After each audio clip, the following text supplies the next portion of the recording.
fucking fence post. And we are live. Yes. Welcome to episode 238 of An American Werewolf in New Jersey. I am the American Werewolf. In the house tonight, coming all the way from Dublin, Ireland, we've got our good friend Marty from the Trash Picture Show. Thank you for joining us tonight, brother. We don't get to do it often enough. And let's see, we also have Eric from Hey Internet. Eric here. Thank you, man, for joining me once again. As always, Eric, quite the regular on the show. My pleasure, dude. Yeah, bro. Eric, if I'm not mistaken, had an idea for, I think he mentioned this some time ago, for coming up with comic book movies that predated the MCU.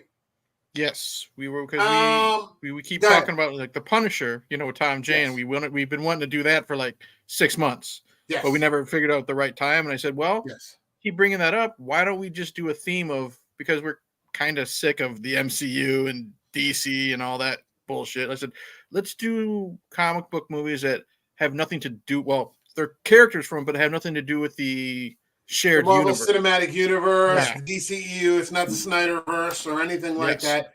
All due respect to the Snyderverse. I love it. I adore it. I worship it.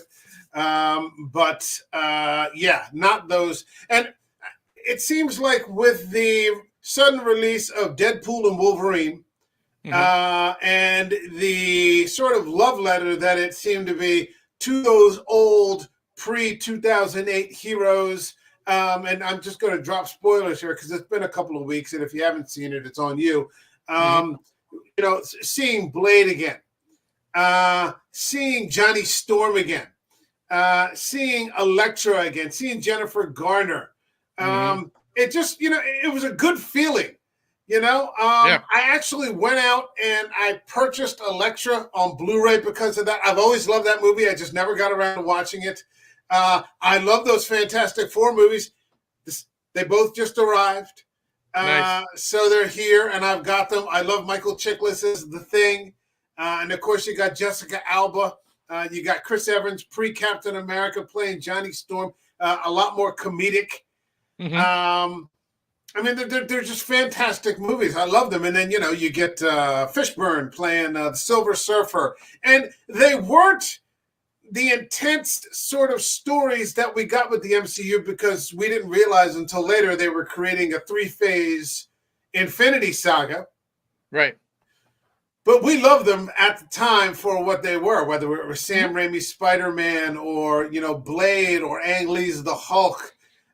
There's so many of them out there. And so, I said, this is the perfect time for it. Let's get it going. And it seems as good a time as any to start with Mark Steven Johnson's Ghost Rider, because we've got some Nick fucking Cage.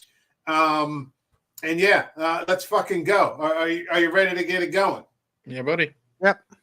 Boogie Woogie.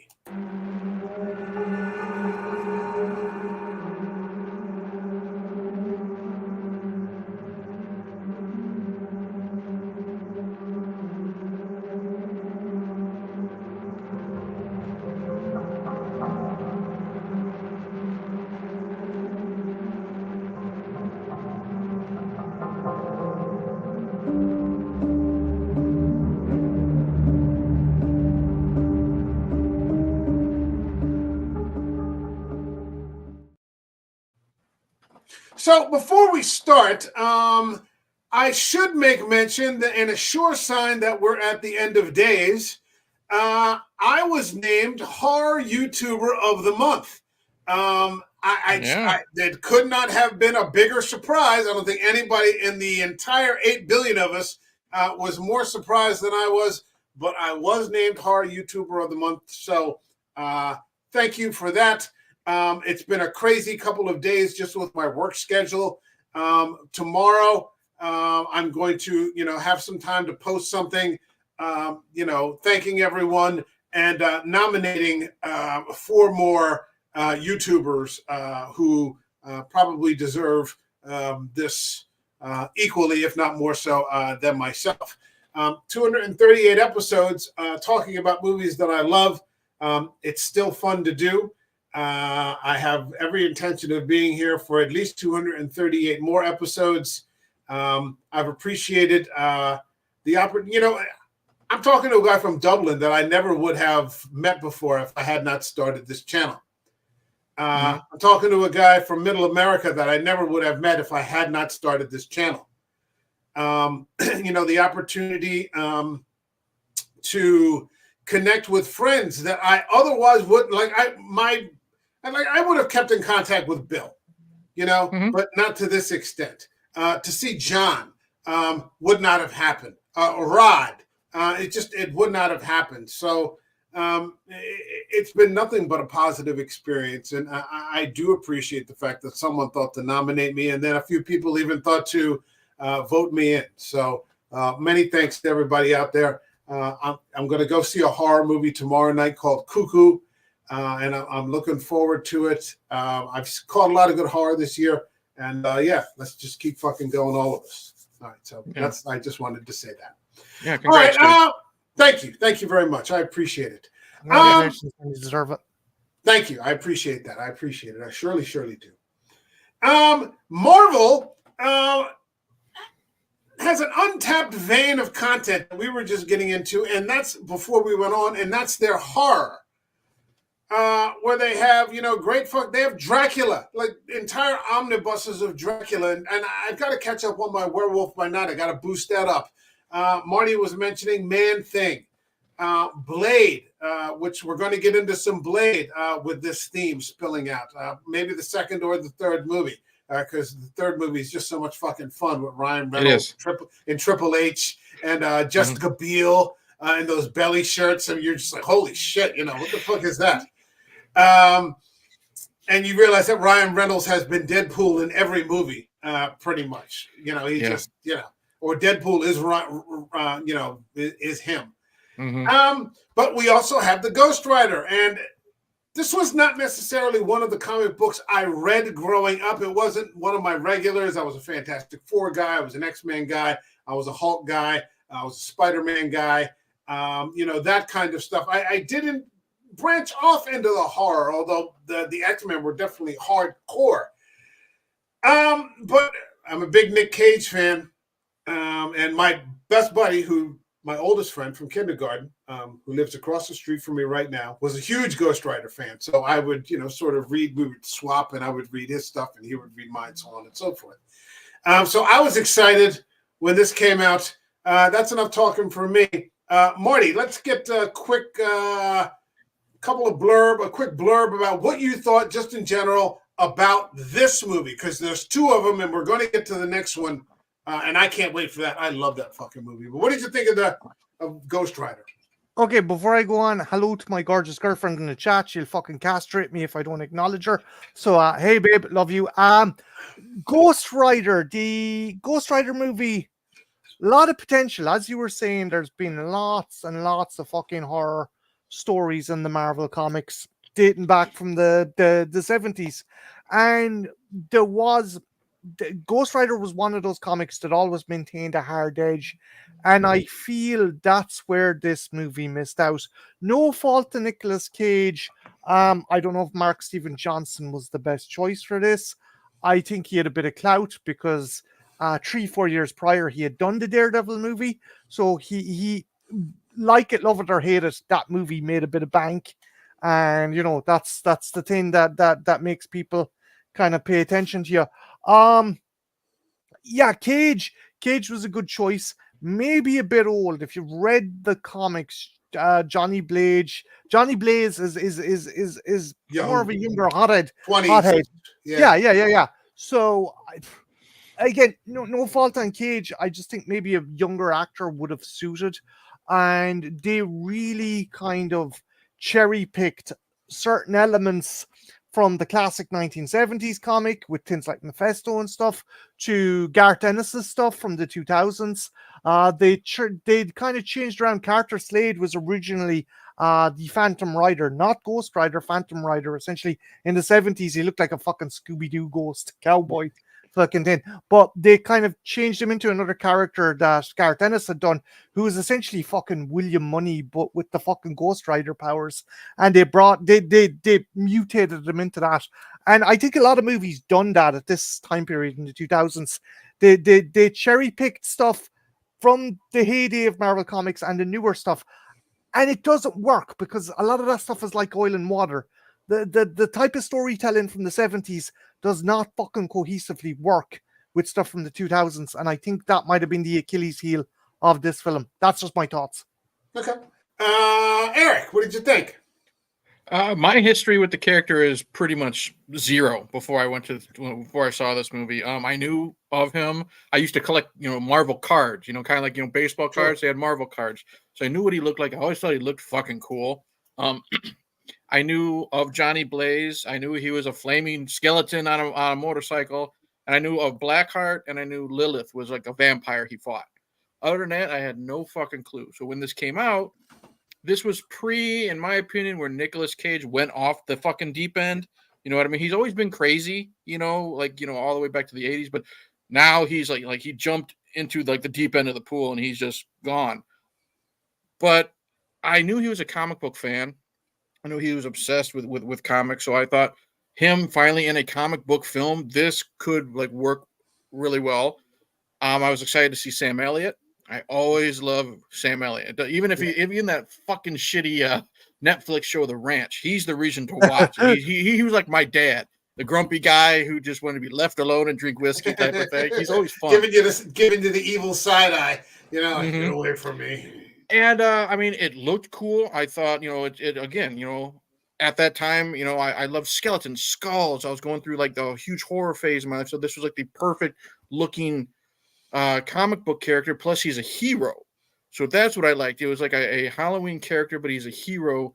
And when I initially saw it, and I still feel this way today, it's what I want from a comic book movie. And what I mean by that is sometimes we don't need, and this is not a shot at you, Mike. Sometimes we don't need Zack Snyder. You know what I mean? We don't need that epic comic book movie. You know what I mean? They're great, but sometimes I want a Jessica Alba Fantastic Four. You know what I mean? Sometimes I just want, or an X-Men The Last Stand. I just want to sit down, turn the brain off a little bit, and just veg and have fun.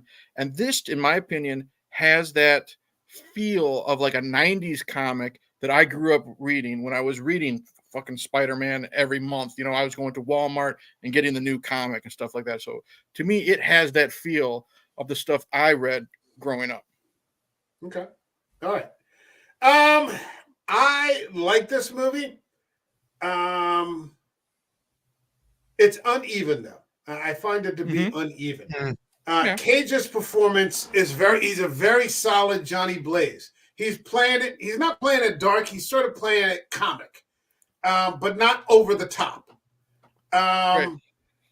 But some of the great Sam Elliott, no problem. Love seeing Sam Elliott. Eva Mendes, no problem whatsoever as the love interest. Yeah, not a problem at all. Nothing. Zero. Can find no fault. I thought that the casting of Peter Fonda as Mephistopheles or Mephisto was very thin. It's a very thin performance by Fonda, who I never found to be a decent actor. When we get to the second movie and we have Kieran Hines, even though it's a poor script, I thought he was much more convincing. Like Peter Fonda, I don't know what Peter Fonda was doing there. It was obviously some Ghost Rider, motorbikes, Easy Rider. That's what it was. It was the Easy Rider. That's what I was thinking. He's like, nice bike, and I'm like, oh man, that's so on the nose. I thought the casting for Blackheart was terrible. I thought they were silly villains. I thought that they were just silly villains. I would have liked to seen something a little more grounded. It worked fine with what they were trying to do. I also thought, and we'll get into this a little bit, I have mixed feelings about the Rider, about the Ghost Rider himself. Okay. and the way that he was sort of presented here. But let's get into the story a little bit. We've got Johnny Blaze, played by Nicolas Cage, and I always love to watch some Nicolas Cage. And just saw him in Long Legs. So if you haven't seen Long Legs, definitely get to the theater and see that. Scared the living shit out of me. It starts out where he's very young, and he's in love with a beautiful girl, and they're going to run away together, even though his father and he are like these carny stunt jumpers. And he finds out that his father is sick, so he's not going to run away. And in comes the devil to offer him his father's health back in exchange for selling his soul, essentially on this piece of parchment. And it's so campy. I love it. I love it. Yeah. It's just like, oh man, come on, Peter Fonda, no. And then he like nicks his finger and the splash. Oh, that's fine right there. You don't have to sign. His father is cured, and then 5 minutes later is killed in a car crash. This is something like you would see in a Jason Statham movie. Yeah. One of the bad ones. Not like the Guy Ritchie Jason Statham movies, but like the other Jason Statham movies. 5 minutes later, he dies in the crash, and it's too late. He's heartbroken and distraught, and he leaves the love of his life hanging or waiting under that tree and just drives away. And literally in the rain, right there on the nose. It's like the worst day of the world. You know, it's raining, and he as he drives away, and she's staring at him. Yeah. Oh, like someone's gonna leave Eva Mendes under a tree. Okay, yeah, or a young Eva Mendes, under a tree. Fast forward, it's 10, 15 years later, and he is like the #1 stuntman in the world, like an Evel Knievel type, if you're old enough to remember Evel Knievel. Yep. I love that they had Donnell Logue as his #1 guy. I love me some Donnell Logue. I could watch him do anything. He's always interesting. He's always fun. Just a great energy to him. If I ever go to a con, that's someone I'd love to meet. Oh yeah, I don't necessarily want. Oh yeah, I don't want to necessarily wait 6 hours to see the top marquee guy. I would pay, to just wait in line and go see Donnell Logue and shake his hand and say thank you for everything, that you've done, and it's just fantastic. Somebody take it from there. I mean, I love this beginning because of my dad, I grew up on Evel Knievel. I grew up on Robbie Knievel, so that's where I had that connection. You know what I mean? Okay. His dad's Evel Knievel, and Johnny is Robbie Knievel. And because it's so campy and on the nose, that's what at least draws me in. You know what I mean? I love the fact that the devil, the devil says, "I'll cure him," and he does. But then like the devil or like a jinn or something like that, they twist it. Well, I cured him of his cancer. But, oh shit, he fell off the bike and died, shit happens is basically what he's saying, that the way he twists that promise, you know what I mean? And to me, it's that draws me in, that's fun. And then when we see Johnny Blaze grown up in full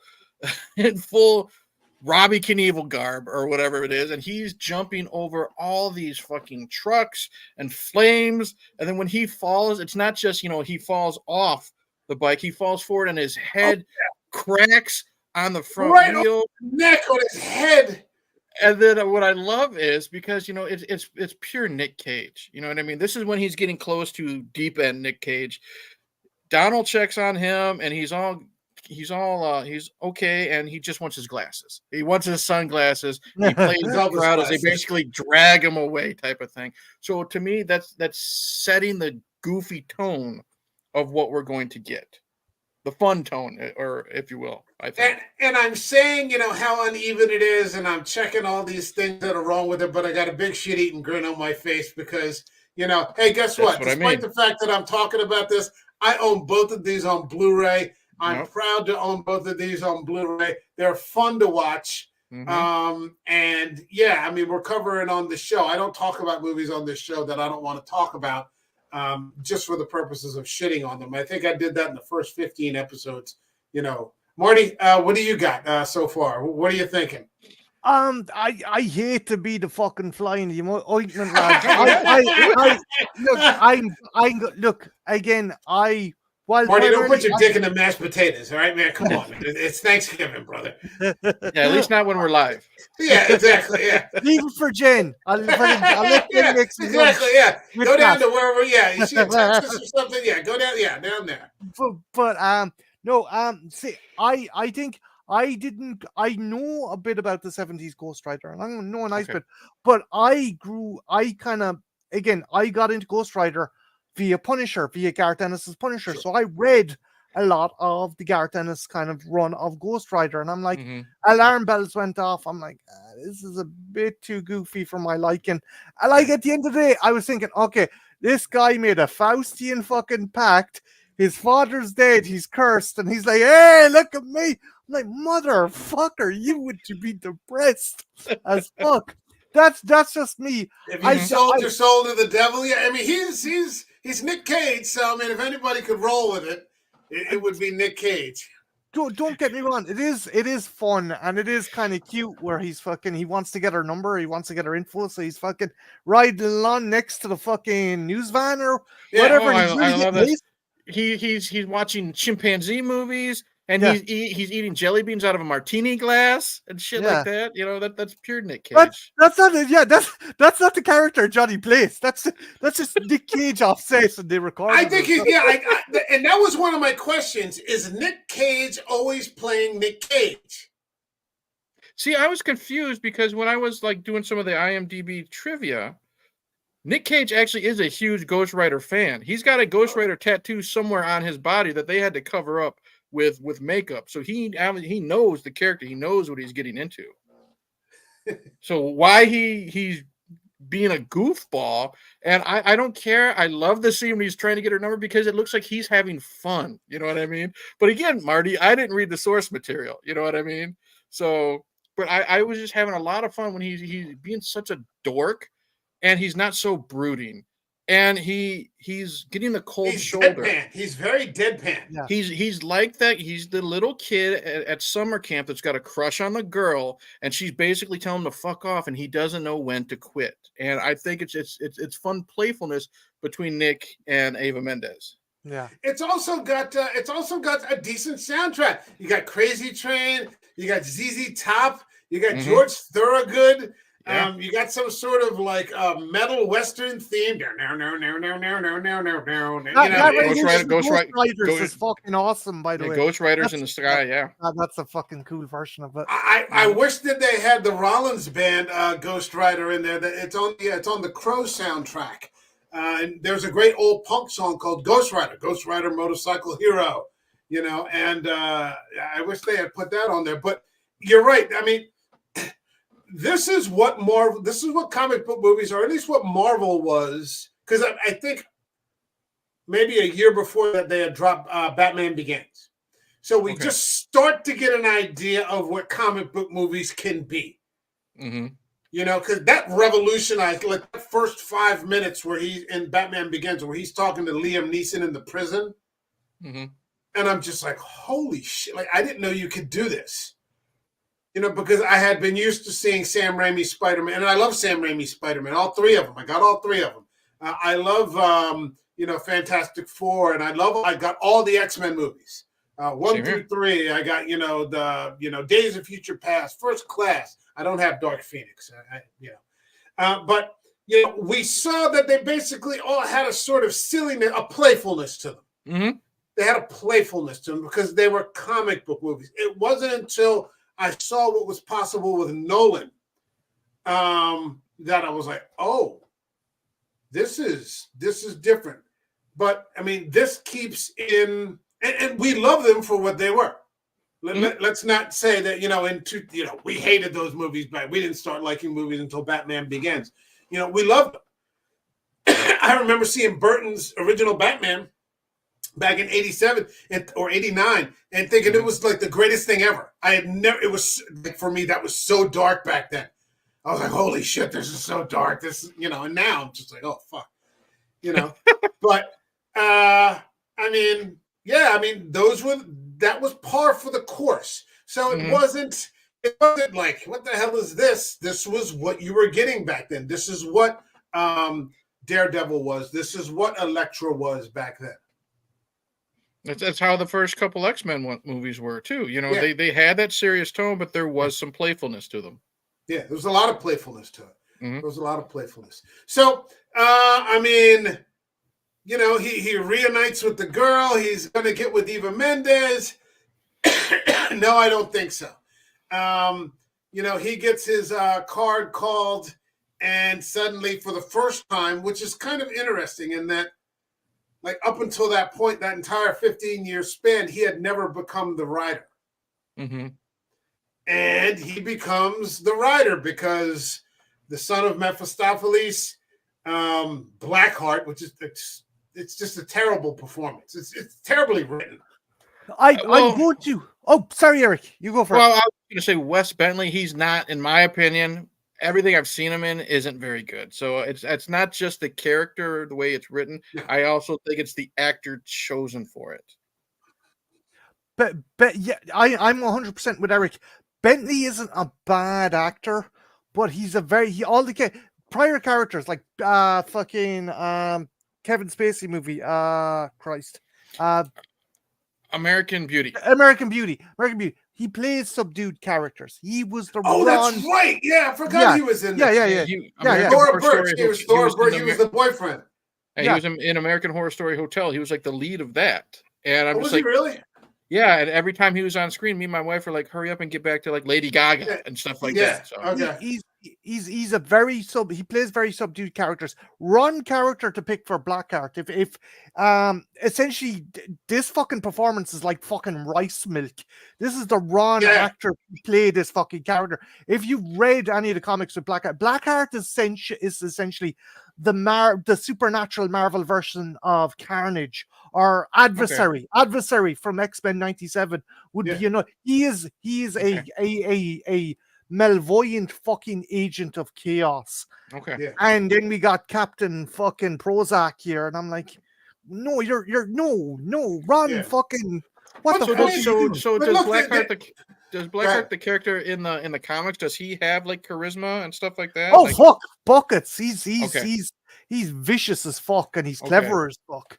There are so many times in movies, because the devil is constantly an adapted character. Yeah. You know, whether it be comedy, it could go from, you know, Linda Blair to George Burns. You know, so they're all different. Elizabeth Hurley. Yeah, Elizabeth Hurley. That was a great movie. That was actually a great movie. When he wants to be somebody important and she turns him into Abraham Lincoln at the Ford Theater. Yeah. He won't turn around and watch the movie. He keeps looking behind him the whole time. That's a hysterical movie. We should cover that sometime. Yeah. But I mean, where was I? I mean, there are more shitty performances of evil at that level than there are good ones. Mm-hmm. You know, not everybody's gonna knock it out of the park like Vigo in Prophecy, or was it Peter Castamere in Constantine. Stormare. Stormare. Peter Stormare. Yes, Peter Stormare. He was great. You know, I mean, you know, not everybody's going to be able to do that. You said I know one of your favorites is De Niro in Angel Heart. I haven't seen that yet, but you said he was great. That's a brilliant performance. The bit scene with the egg. Yeah. Mm-hmm. Sure, and even Pacino. He did a good job in The Devil's Advocate. He did a pretty good job. He was okay. Here, I mean, it felt like Fonda was phoning it in. It felt like Wes Bentley was phoning it in. And you overlooked it because you want to see the Ghost Rider. So eventually we get to the Rider, and he becomes the Rider. And what did you think? Marty, let's start with you. Yeah, go ahead, Marty. I get what you're saying. It was more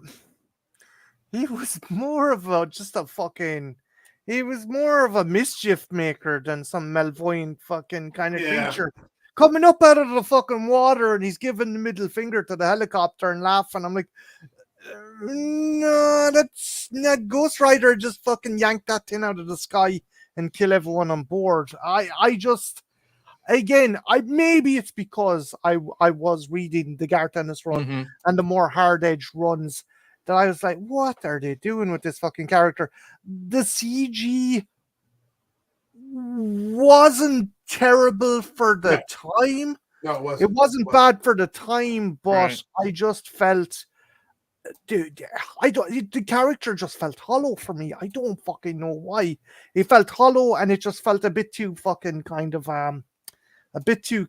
you know, oh, he felt more like fucking Loki than Ghost Rider to me. That's what I felt. Yeah, Eric, go ahead. Well, like I said, I was thinking maybe again it's because I never read the source material. I just knew what he looked like, but I did want a darker. Like this is a skeleton on fire wearing leather with spiked shoulder studs and shit like that, riding I don't know, my motorcycles, riding a motorcycle that's also on fire. You want him to be scary, or you at least want him to feel dangerous. Yeah. And I don't, air quotes, I don't think Ghost Rider feels dangerous, at least until until the scene in the prison, in jail, when he finally lets loose and takes care of those people. I think he's just a little too playful at the start, and then finally you start to feel like how dangerous this guy could be when we finally at least see like the penance stare and stuff like that.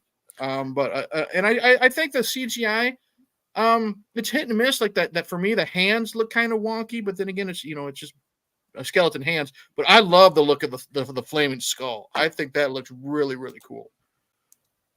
Go ahead, man. I just, again, it's Eric is 100% on the money. They could have gone a lot harder. I mean, I don't know if you guys watched it back in the day. There was a really cheesy Fantastic Four cartoon in the 90s, and Galactus turns up and he's about to fucking wipe out the Fantastic Four. Ghost Rider turns up and gives him the fucking penance stare and knocks him out cold, because again, keep in mind, Galactus has wiped out thousands of worlds.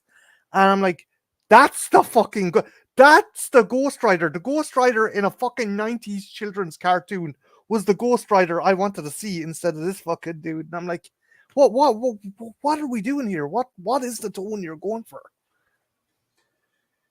I mean, it's just that they weren't going for a serious tone. And Right. This is it's a serious comic book. Now, Yeah. I've heard all sorts of rumors. One, maybe Ryan Gosling has been cast as the new Blaze. I heard another rumor from years back that they were looking at Norman Reedus because, Norman Reedus seems to live on a motorcycle. Right. Like it's probably his fucking apartment back behind the bike somewhere. Yeah. But I would be curious to see what they would do with him today. And I'm going to get into this, but I don't want to get into it too much because I want to cover it. I think what they got wrong with the Rider in the first movie, they got right with the Rider in the second movie. Yeah. That was a far more dangerous Rider. And I don't want to get into the content because I want to talk about that movie. We're going to cover that. In fact, that's the one I want to do next week. They got that fucking right, and the story was not as good. But you also had Lambert, and you had Idris Elba, and you had Kieran Hines, and that Rider was fucking dangerous. That Rider was not fucking around. Mike, if I, again, not giving away plots, if you could have shifted the representation of the Rider from the second movie into this movie, because the second movie, I'm just going to say it, the plot ain't fucking, you ain't anything to write home about. But the portrayal of the Rider is a lot better in that movie. And if they had gone with that from the fucking bounce, that would have elevated this movie way better. And even Cage's portrayal is more unhinged. Yeah. Because he's been living with this thing inside of him now for years, and he's kind of manicky. This, he can feel it moving inside him all the time, wanting to get out. There's a couple scenes where they portray that, where he's like, he kind of wants to let it out, but he doesn't want to let it out. And it's just, I'm like, wow, this is really fucking good. But here, not so much. It's much glossier. It's a much glossier performance. What did you think of the color gradient? What they were doing there? I mean, it's very shiny. I don't understand the terminology necessarily for these sorts of things, but I mean, the CGI. I'm not complaining about the CGI, but just the overall color grading for everything is very. I don't know what the correct term is. To me, the only problems I ever had with any type of color in this movie, like I don't mind the way Johnny looks as the Ghost Rider. It's back when What's up, today? whenever they're doing anything with Blackheart and like those shades of blue and purple, it's so off. And I'm not talking about like a lot of that is bad CGI. You know, when they try to somewhat make Wes Bentley look like the Blackheart character, because I know he's got spikes and he's got red eyes and stuff like that. But when they use that weird off blue or off purple shade, I'll just flat out say it looks bad, and I don't like it. But I think Ghost Rider to me looks fine. It's not going to the level of fucking Joel Schumacher fucking Batman, but they're trying to push the fucking comic book element by making it brighter. I'm guessing they're like, we want this to look like a fucking comic book panel from maybe the 70s or the 90s or some just fucking big splash page kind of colors. You know where they did that and I liked it? Remember Ang Lee's Hulk? He's the Hulk. Where they actually worked. They framed it. They framed the shots like in comic book fucking panels, that, 6 panels. And I'm like, I haven't seen that movie since theaters. This is fucking great. I gotta revisit that. And I was just gonna say this is Sam Elliott's second appearance in Marvel because he was Thunderbolt Ross in that. Yep, I remember that. He was Thunderbolt Ross. So yeah, that was the time when they did it, and we were like, wow, this is really fucking good. Okay, no problem. So, I mean, I like to see the Rider rampaging. I like to see him showing up the police. I like the shots where he's going up and down the building and some of the slow-mo here and there. I like to see him punishing the criminals on the street, especially that one guy, the mugger, so on, the stick-up guy, so on and so forth. Didn't really care that much for the fights against Blackheart, and they were too short. I mean, first, they again, for someone who doesn't know the lore of the character, those 3 elemental minions or whatever you want to fucking call them, I thought they looked kind of cool. I thought the potential for possible fights or battles would have been good. But motherfucker, they last 30 seconds, and then he moves on to the next one. Kills the first one in like 10 seconds, kills the wind guy in like 30 seconds, and then he kills the water guy in like 45, and that's it. That's one thing that I don't like about this, because to me, you're building up these characters that I don't know that look cool. They're using the elements, so they have so much that they can do to fight this Ghost Rider, and it's just, you know what I mean? Nothing happens. Let me just say real quick, and I should have mentioned this at the beginning. This is currently available on Tubi. So don't take our word for it. It's on there on Tubi for free. Watch it. Make up your own mind. See for yourself. That's what we've been telling people for 238 episodes. Watch it and check it out and see what you think for yourself. But yeah, I mean, there were no stakes. I didn't feel invested in any of the fights or anything like that. I didn't really care. If you're playing these guys up as fucking hot shit, they better fucking deliver. They did not fucking deliver. Yeah, they're like the top demons in hell. If he's able to fucking, we can see he can take on fucking human foes. Piece of piss. All right, well, this is going to be exciting. He's going to take. That was it. Exactly. And just that's what I mean. Over and over again. There isn't even an escalation. Maybe the first guy is easy. But the other guys are watching. They're like, okay, he fights like this, or he uses this technique. Well, I mean, they air quotes, for the audio people. They tried. The first guy he killed like that. The second one, he fucked up with his chain a little bit, so he made it glow. Then defeats him. The other guy, he opened a portal to hell. He opened a portal. He tricks him a little bit, makes him think he gets the upper hand. The guy in the water, and then defeats him. I want a little bit more danger, for Johnny Blaze. Make it look like he's not going to win. And then when, when he finally gets to Blackheart, regardless of what we think about Wes Bentley, the stakes are high. I mean, he's got, Eva Mendes is taken captive. He's got the scroll, all this stuff. Sunlight's coming out because, Johnny can only have the power in the darkness. He's already weakened. Let's make this one count. Show him weakened and stuff like that instead of, taking these mini bosses out in like 30 seconds. And that's what's disappointing to me.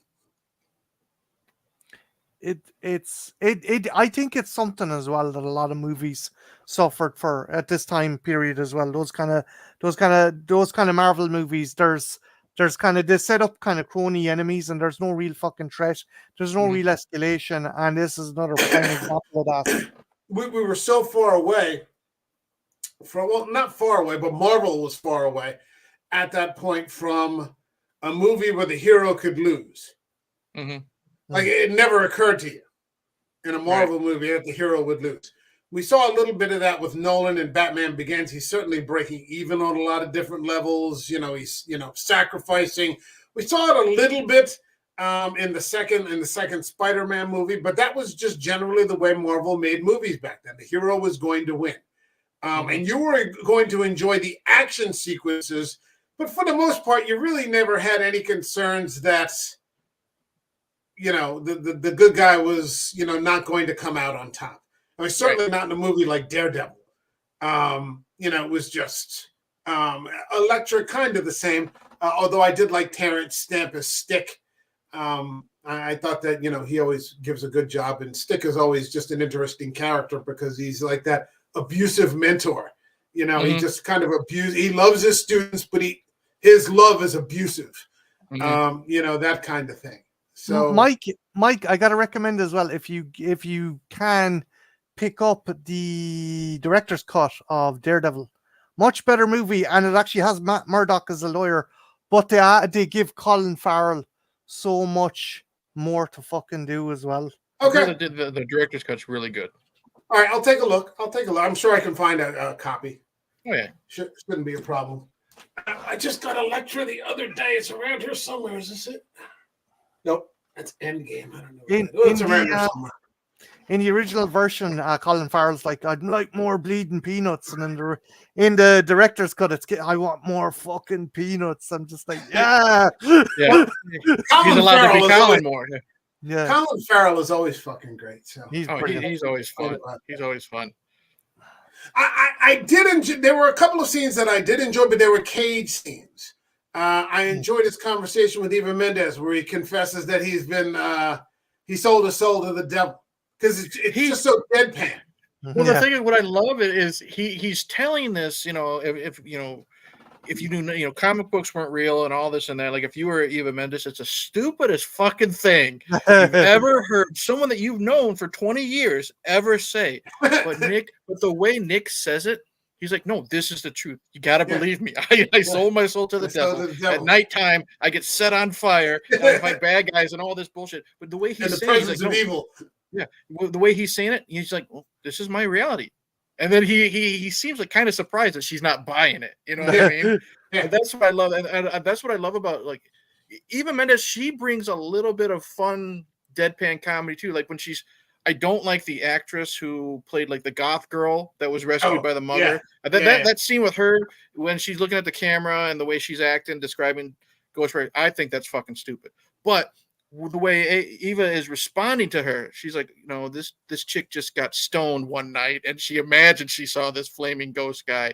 Or I love the scene where she's in her hotel or whatever, and behind her is Johnny going up the building. Oh yeah, and she just turns around.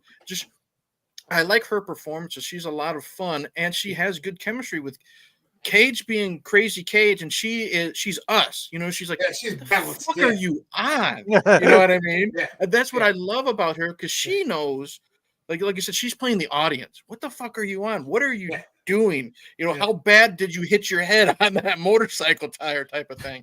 And that's what I really dig about her in this movie. I liked him in the interrogation scene with the police. Mm-hmm. Again, where he pulls another deadpan performance. That flame shoots out of the zippers. Oh, that was weird. I want to help you, but I didn't kill anybody. He just keeps saying, I didn't kill anybody. I didn't kill anybody. And he just drives the police fucking crazy, Mm-hmm. So, I mean, the movie definitely has some good spots to it.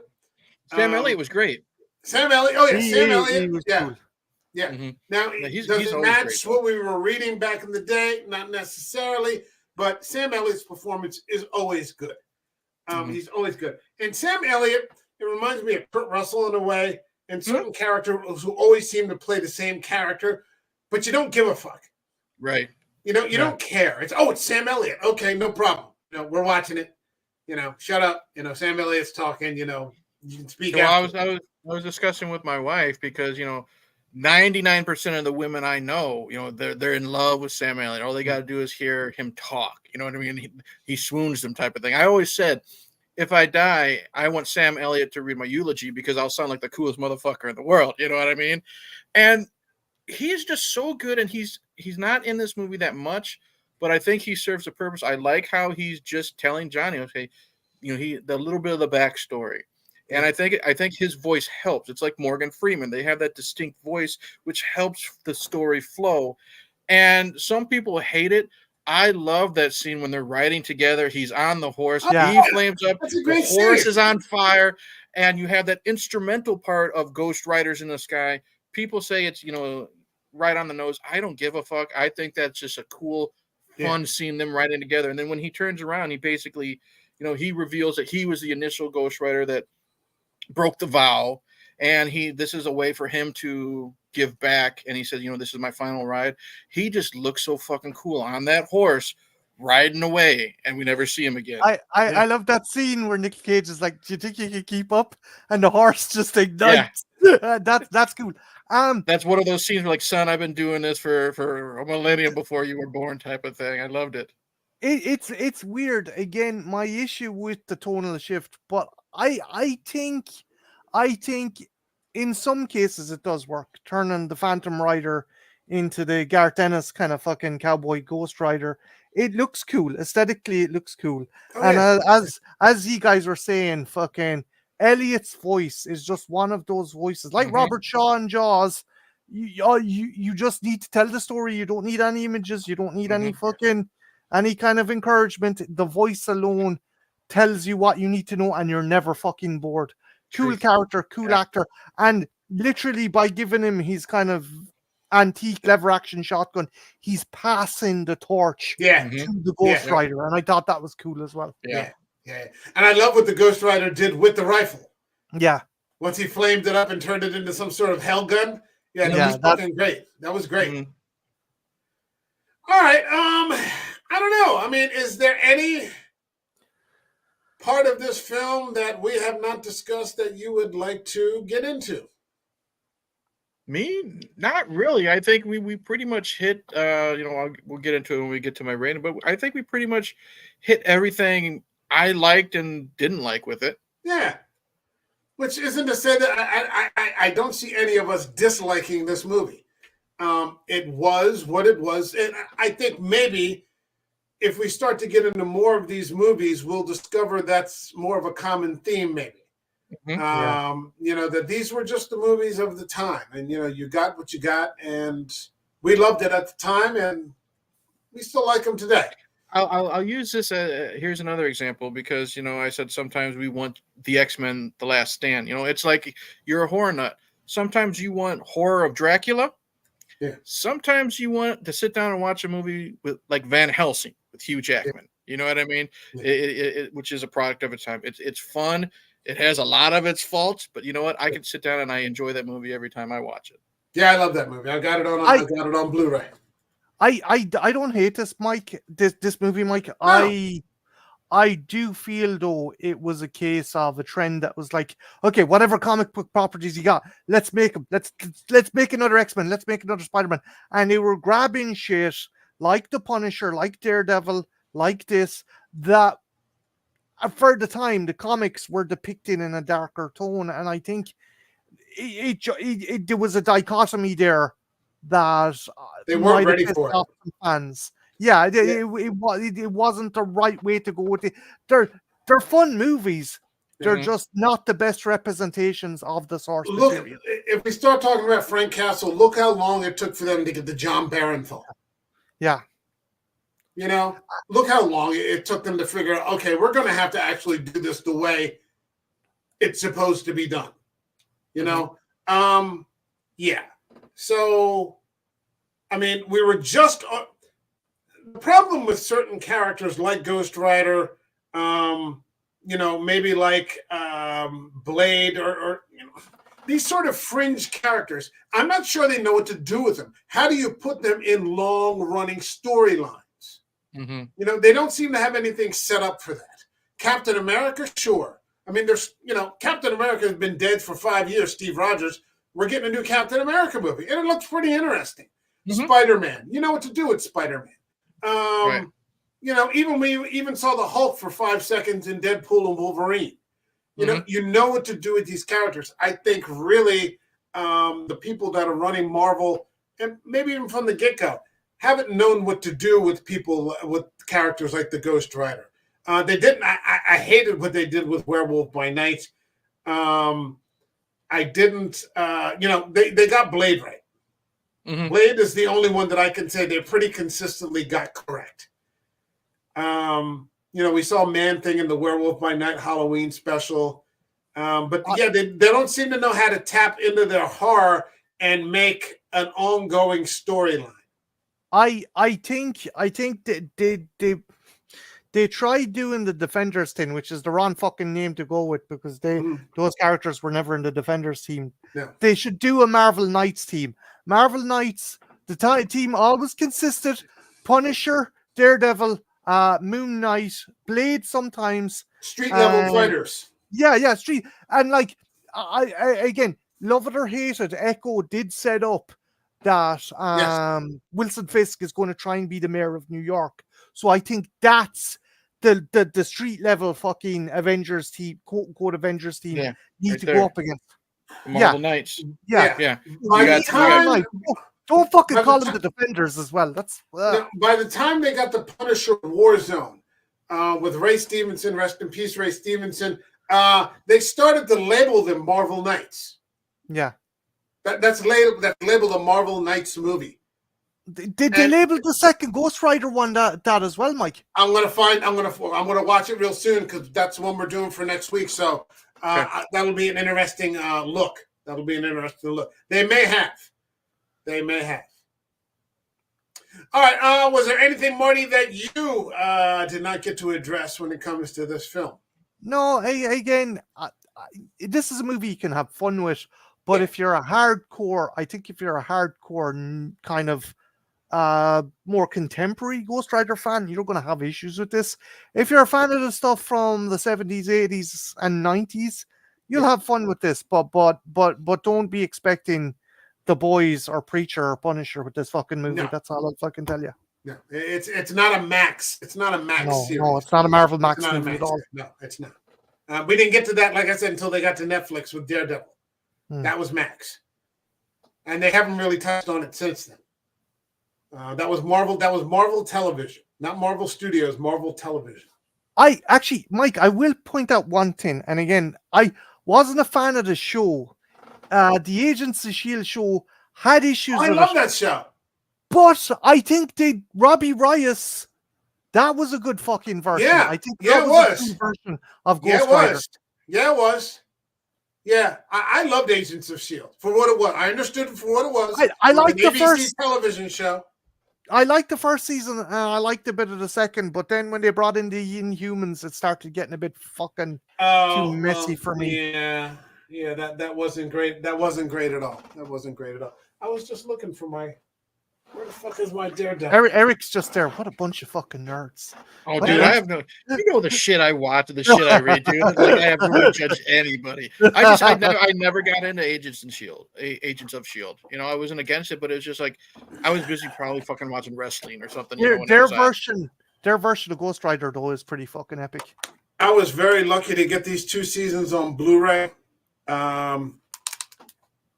I doubt that they'll. I mean, if I ever drop Disney, at least I'll have these. That'll be. I'd like to get a 3rd season, but it's hard to find. All right, let's get to the part in the stream where we rate the film. This channel has a rating system that goes to from 0 to 5 up by halves. So 0, 0.5, 1, 1.5, all the way to 5. So 0, for example, would be I'd rather sleep on a wet mattress than watch this movie again, all the way to 5, which is this is cinema, this is the destination, this is why I discuss and watch movies in the first place. Marty, what would you give Mark Steven Johnson's Ghost Rider. I think I'm going to give it a 3. I think that's fair. I think it's fair. It's a movie you'll have fun with, but again, as I said, don't be expecting kind of contemporary Ghost Rider from the movie. Okay. Eric, what do you got? I think what's going to help me with my vote is the fact that, you know, again, I keep saying I never read Ghost Rider. I'm going to give it what I think is fair. I think I'm going to give it a 3.5. I know it's, you know, based on Mike, your scale it's pure entertainment. I don't think it's a 4. A 4 would be like, you know, Commando or something like that. You know what I mean? I love a lot of the looks. Nicolas Cage, like I said, it starts out a lot of fun. It sets the tone, but the villains just fucking suck in this. And if they look, air quotes, scary, you know, they look like they have potential. They need to have that potential, and they suck so bad. And even the final confrontation with Blackheart. I mean, this is, you know, it's in an old abandoned town. There's spirits and everything.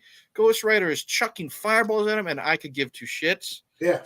But yeah. I think overall, I think it's just a fun popcorn movie. You know, like I keep saying, sometimes you want The Dark Knight, sometimes you want, you know, Fantastic Four: Rise of the Silver Surfer. Sure. This is one of those movies. Silver Surfer.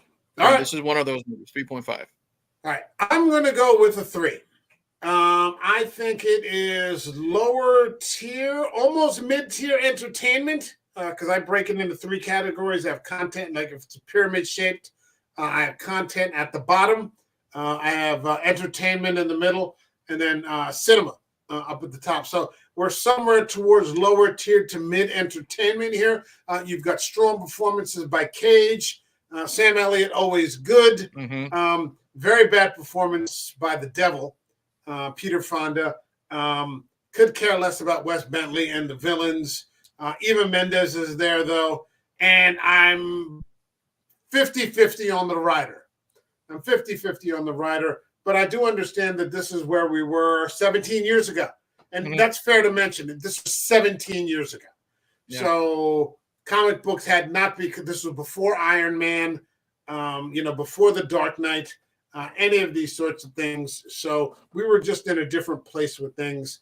But I appreciate it for what it was. Yeah, I'll give it a 3.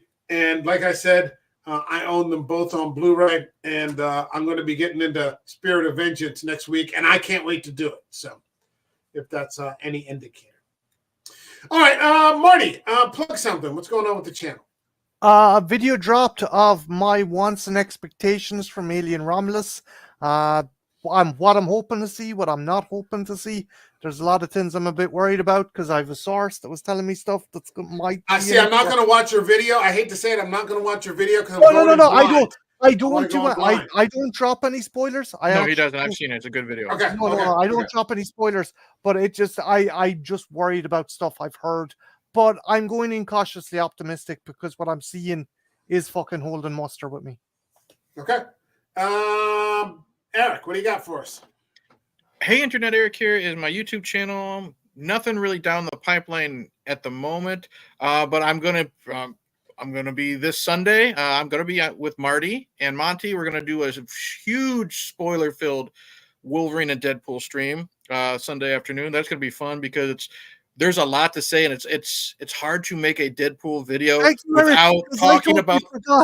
I totally forgot I was fucking hosting that shit. That's why you guys keep me around, because it's hard to talk Deadpool and Wolverine without saying who's fucking in it, and they make the story fun.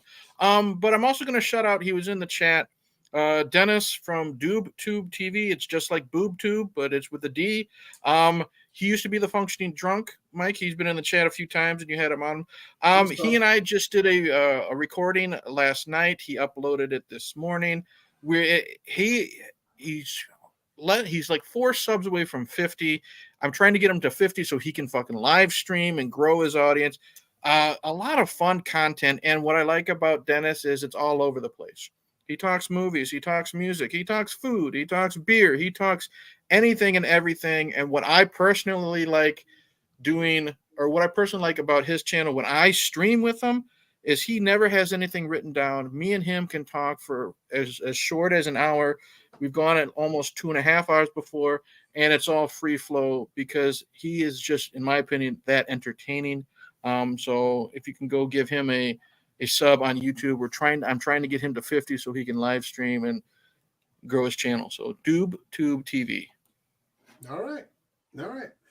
For this channel, you know, because of this job, which I'm finally settled into, I missed a lot of opportunities. I've seen a lot of films this year. I've been to the cinema a lot this year. Almost every week I go and see something, or every 2 weeks. And I haven't really dropped that many reviews for what I've seen, you know, relevant content reviews. And I've got to get back on that. I just dropped a video for, oh God, what did I just see? I just saw something. God, I can't even remember. The Trap? Trap. Yeah, I saw M. Night Shyamalan's Trap. And I dropped a review for that. That was interesting. It wasn't what I thought it was going to be. And then I dropped reviews for Zack Snyder's director's cuts of Rebel Moon, which both dropped last weekend. So I enjoyed that. That was 6 hours of fucking Zack Snyder. So you know I was in hog heaven with that. Tomorrow night, I'm going to see an interesting horror film called Cuckoo, which I'm very intrigued by. And I put the trailer up on my X channel saying, I'm going to see this on Friday. So that's going to be cool. Next week, we will be covering, guess what? Ghost Rider, Spirit of Vengeance. And I can't fucking wait to get back at Marty. You're welcome to join us. Cool. But next Thursday, I think it's 7:10 p.m. So it won't be a Thursday stream. It'll be like have to be a Wednesday or something like that. I'm going to see Alien Romulus. I already have my ticket. I'm set to fucking sit down in that fucking theater and watch some fucking Fede Alvarez Alien. Very much looking forward to it. And if I'd be willing to review it and stream with any of you guys if you're interested. Yeah. I don't know when you're planning to see it, but I'd love to get into a stream together and discuss it with you. I already told the wife. I said I'm going next weekend. We thought it was this weekend, and so did I. Yeah, type of thing. And I said, she's, if we can find a babysitter, she's obviously coming with us because she likes the Alien films too. But I said, I love you to death, but babysitter or not, I'm fucking going because first off, Alien versus Predator doesn't count. I've never seen an Alien film in the theater, and that includes like rerun festivals and stuff like that. So I'm pumped. I love Fede Alvarez. I loved his Evil Dead remake. I really liked Don't Breathe, other than a couple scenes. If you've seen it, you know what I'm talking about with the turkey baster, because of the tone. But he pushes the envelope, man. Yeah, that motherfucker knows how to make good films. So I am very excited. And I'll say this, Marty is probably the biggest xenomorph nut I've ever met in my life. If he has gone from worried to cautiously optimistic, that's a good sign for me. That's a good sign, yes. I'm definitely down, Mike. All right, so go ahead, Marty. No, just the level of fucking... He's gone back old school. There's models. The ships are models. It's not fucking CG. He's using models. The colony's going to be models. He's going back to basics via fucking Ridley Scott, James Cameron, proper models, proper practical effects. That's what has me hyped. That's what I'm looking forward to as well. Yeah, buddy. Let's fucking go. Better than you were a few months ago, though, dude. So that's yeah. All right. My thanks to Marty from the Trash Picture Show. Maybe we'll look at next Wednesday for Spirit of Vengeance. Sure. My thanks to Eric from Hey Internet Eric here. We'll be back next week. I'll get that Cuckoo review up probably Saturday morning. And then, it's going to be a great week. Take care, everybody out there. Thanks to everybody there in the chat. Thanks once again for the win for Horror YouTuber of the Month. Did not ever see that coming. Yeah, thank you again. And we will see you all in the next video. All right, take care, everyone. God bless you. Bye-bye. Cheers. Sean Walia.